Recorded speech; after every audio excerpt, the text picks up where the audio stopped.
आपण हा आपल्याला छंद आहे। मला एक सांगा, किती मैत्री आहे आपली ह्यात। आपल्याला भाव आठवत नाही, आपल्याला चुलता आठवत नाही, आपल्याला मुलगा आठवत नाही, आपल्याला बहीण आठवत नाही, आपल्याला मंडळी आठवत नाही। एवढं नातं तुमचं आमचं तयार झालंय। याला आणखी काय पाहिजे हो सांगा ह्यातलं? काका काय पाहिजे अजून सांगा? तुम्ही करोनाचा काळ बघितला, त्याला मी आवर्जून जाहीर सभेत सांगितलं, जेव्हा आम्ही बैलगाडीची सेवा करतो, ज्या बैलाची सेवा करतो, ज्या मात्र आईची सेवा करतो, 1% फक्त करोना झाला। आणि जिने लबाड बोलली, जी माणसांच्या माणसं ठेवली नाहीत, अशा माणसांना बराचसा झाला। पण जिने आईची सेवा केली, जिने जनावरांची बारकाईन बघा तुम्ही, आपल्यातला माणूस 1% गेला असेल, बरोबर का सर? पण आपण सगळी त्या आजारातून वाचलो।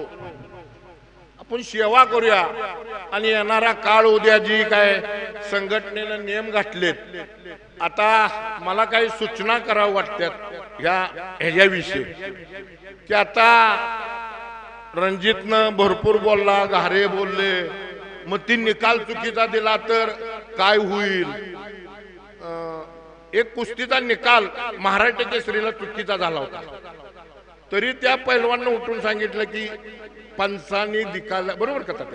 पंचांनी दिलेला हा निर्णय मला मान्य आहे। पंच हा गुरुवरी असतो, जसा वडील असतो तसा पंच असतो, त्यांच्याकडनं चुकलं असलं तरी मला मान्य आहे। मग जर तुम्ही जर निकाल द्यायला जर भेट असला तर नगाला समालोचन करू, कशाला करतायचा? तुम्हाला खरं जर बोलायचं नसलं, नगाला तिथे जाऊ, दुसरा कोणतरी तयार होईल। मला जो काय करेल का, मला ह्यो काय करेल का, कशाला लागायचं? पहिले काही समालोचन होतं मी, कोण होतं पहिलं समालोचन? गावातलीच असायची। मी तर बरेचदा म्हणतो ही मीडिया निघाला म्हणून निकाल, नाही तात्या मला काही वाटत नाही एक जत्रा बिन भांडणाची झाली असते। मी आबाला, आबा आठवतोय का तुम्हाला? आबाचं आमचा आबा फिरायला जातं सकाळचं 6:30ला, मी 7ला फोन लावतो, 7:30ला बंद करतो, परत आबा उचलतच नाही फोन। मोठी माणसं कधी त्यांच्या वेळात उचलत नाही, तेव्हा मोकळं काय असेल का नाही त्यावेळेलाच उचलते। मग आपण पण त्यातच दणका देतो आम्ही। जत्रत सर सगळ्या विचाराची माणसं पाहिजे, सगळ्या जाती धर्माची माणसं पाहिजेत, पण त्याला कुठंतरी लिमिट आहे। पण आपण लिमिट गाठलं पाहिजे। आपण स्पर्धेला गेलो, आपण उगाच जर मंडळीला मी घेऊन जर करायला फिरायला गेलो आणि गेल्या गेल्या बाजार न करता छलकी लॉजला, घर एवढं पडलंय आणि तिच्या का माग लागलाय छलकी लॉजला, एवढं मोठं सोन्यासारखं घर आहे, बाजारला आलोय आपण, खरेदीला आलोय, तिला घेऊन आलोय, आपलं मटेरियल न्यायचं आहे, आपली आई आहे घरात आजारी, तिची गोळी न्यायची आहे, वडिलांची बाटली न्यायची आहे, तिला आपलं म्हणायचं चल की लॉजला। तसं नका करू कुणी। आपण ज्या कामाला आलो सकाळपासून संध्याकाळपर्यंत, ते काम काय? स्पर्धेचं काम आहे।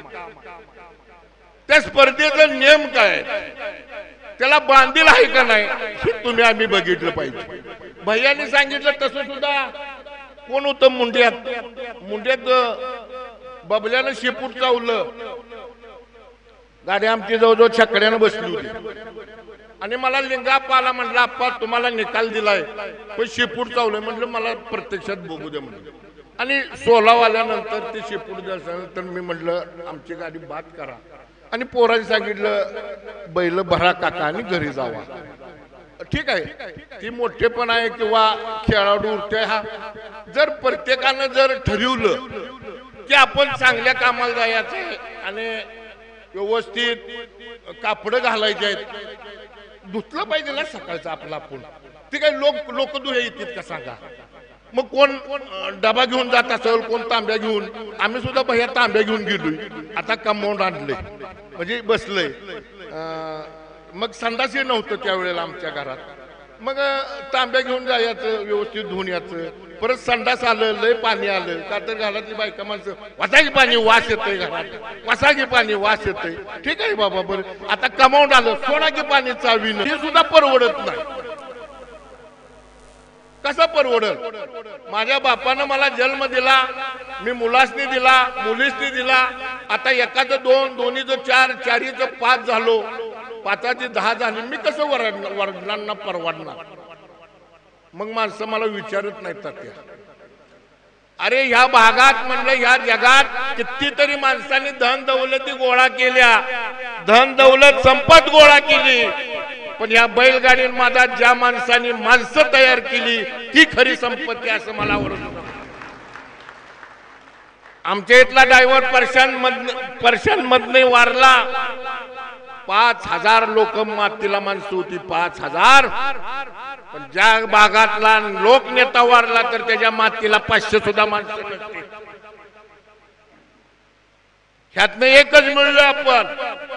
तुमचं आमचं नातं गोतं नाही, तुमचं आमचं पै पाहुणं नाही, तुम्ही आम्ही भाऊबंद नाही, पण तुम्ही आम्ही एक रक्त आहे. मग ते कुठल्याही समाजाचा असू द्या, कुठल्या जाती धर्माचा असू द्या, एका रक्ताप्रमाणे आपण वागूया, तरच हो नात पुढे जाणार आहे. तुम्ही प्रत्येकावर जर रोज उठलं, सकाळच्या पारी एकावर भांडण, दुपारी एकावर भांडण, संध्याकाळी एकावर भांडण, सकाळच्या पारी त्याला फोन करतोय, हॅलो बैल आहे का भैया मोकळा तुमचा? कशाला तुझ्या आईच्या गांडीला फोन केलाय? रात्री भांडण काढलंय, कशाला फोन केलाय त्याला भैयाला बैल मागायला? तू स्वाभिमानी बोलायचा आहे तर बैल घेऊ नकोस की बाई भैयाचा, मागू नकोस की. हा, आदल्या दिवशी त्याच्यावर भांडायचं काका, आणि दुसऱ्या दिवशी त्याचा बैल मागायचा. बैल राहिला त्याच्या गाडीत ना आलाय, त्याचा चहा पिलंय आणि त्याचा छकडावर त्याला का ना आलाय का? चांगल्या घरात जन्माला आलाय, चांगला आलाय, कशासाठी? तर संध्याकाळ खायला. चांगला नाद आपण करूया. आणि मला आवर्जून या ठिकाणी सांगायचं आहे, आता समालोचन पाहिजेत, मीडियावाले पाहिजेत. त्या मीडियावाल्यांकडे आपलं 7 समुद्र पलीकडे आपला नाद न्याला. मला समाधान आहे त्या गोष्टीचं सगळ्यांचं, पण ज्याचा बैल नाही दावणीला, तो जत्रत नसतो, त्या बैलगाडीतली कुणी कुठं असती माहित नसती, खीळ कुठं घालायची माहित नसती. कृपया करून त्यांच्या जरा मुलाखती बंद करा, त्यांच्या मुलाखती बंद करा. हे प्रसिद्धच हे झाले धोका. पुढारीपणात बराचसे पुढारी आता खलास झालेत. मग काय करायचं? जर आपलं घ्या की बैल 31,000 40,000चा लाखाचा, मग तिने बैल घेऊन द्यायचं. मग आपलं तिने संध्याकाळला आल्यानंतर त्यांची व्यवस्था करायची, दंगा करायला लावायचा गावात अमकं तमकं. मग संध्याकाळला त्यांच्या पुढे मीडियावाल्यासने आणायचं, मग तिने मुलाखती द्यायच्या. मुलाखतीचे रोज ज्यांच्या घ्या की ज्यांनी बैलांच्यासाठी कष्ट केलं, ज्या मातेनं कष्ट केलं, ज्या भगिनीने कष्ट केलं, ज्या रोजगारी बाईनं जी भांगडून आणून ज्या बैलाला वैरण घातली, अशाच्या मुलाखती घ्या, तर त्याचं प्रबोधन होणार आहे. तुम्ही बेंटक्स माल वापरू नका. जसा राजकारणात बेंटक्स माल आलाय, तसा ह्या नादातला बेंटक्स माल जरा प्रसिद्धवाल्यांनी बाजूला ठेवा, आमची विनंती आहे. आणि कधीच खेळाडू मोठ्या घरात जन्माला येत नाही, तो मातीत जन्माला येतो. ज्यांनी कष्टातनं पैसे उभा केले, कष्टातनं त्याला कष्ट करण्यासाठी घाम गाळला, रक्त झटलं, त्याच्या घरी म्हणतो भैयाचा बैल हा कंपनीचा माल नव्हा. बारामतीत नाही मिळाला पुण्यात घ्या, पुण्यात नाही मिळाला कोल्हापुरात घ्या, कोल्हापुरात नाही मिळाला वाई मध्ये घ्या. नाही, हा नशिबाचा खेळ आहे, नशिबाचा. नशिबाशिवाय जनावर नाही बंधू.